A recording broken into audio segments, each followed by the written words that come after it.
నిజామాబాద్ జిల్లా పొలంపల్లిలో ఒక కారు అదుపు తప్పింది. రోడ్డు పక్కనే ఉన్న కాలువలోకి ఆ కారు పడిపోయింది. దీంతో ఒకరు మృతి చెందారు. పడిగేలా నుంచి పోచంపల్లికి వస్తుండగా జరిగింది ప్రమాదం. మృతుడు పడిగేలా గ్రామానికి చెందిన రమేష్ గా గుర్తించారు. కాలువలో నుంచి కారు మృతదేహాన్ని వెలికి తీశారు.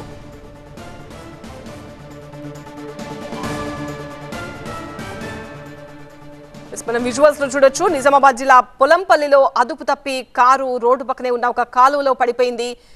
ఆ దృశ్యాలు మనం చూస్తూ ఉన్నాము.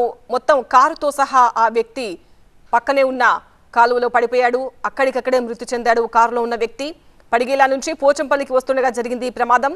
మృతుడు పగిడేలా గ్రామానికి చెందిన రమేష్ గా గుర్తించారు. కాలువలో నుంచి కారును మృతదేహాన్ని వెలికి తీశారు.